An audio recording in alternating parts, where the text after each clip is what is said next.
So ayan guys, narating na namin dito ang pinakadulo na nilinis ng ating um, bulldozer. Hi doggy! Si Dudong mi kay naiuyab mi. Naila kami. Dili noon. Pod. Di ba guys, so ito yung pinakadulo na nilinis po. No? Kita naman nyo.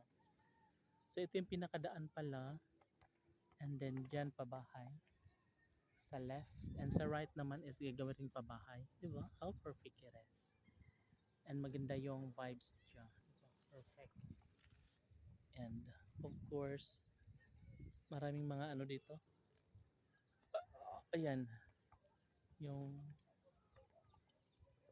kamuting kahoy.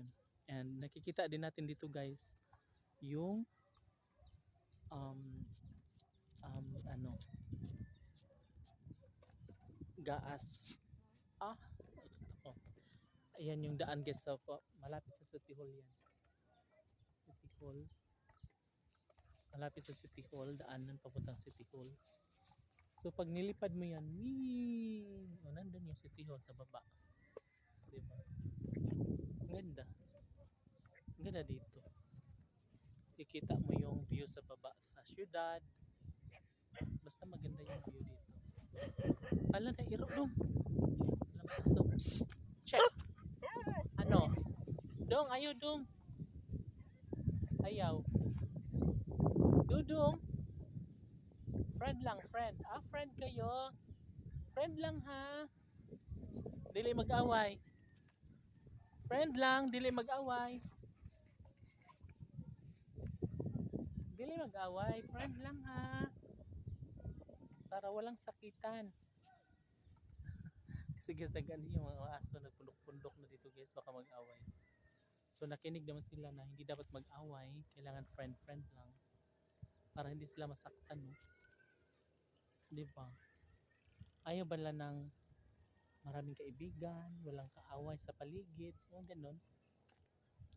Kasi may tendency pag nag-away sila, yung isa nasasaktan, or ikaw ang makakasakit, di ba? It's not good.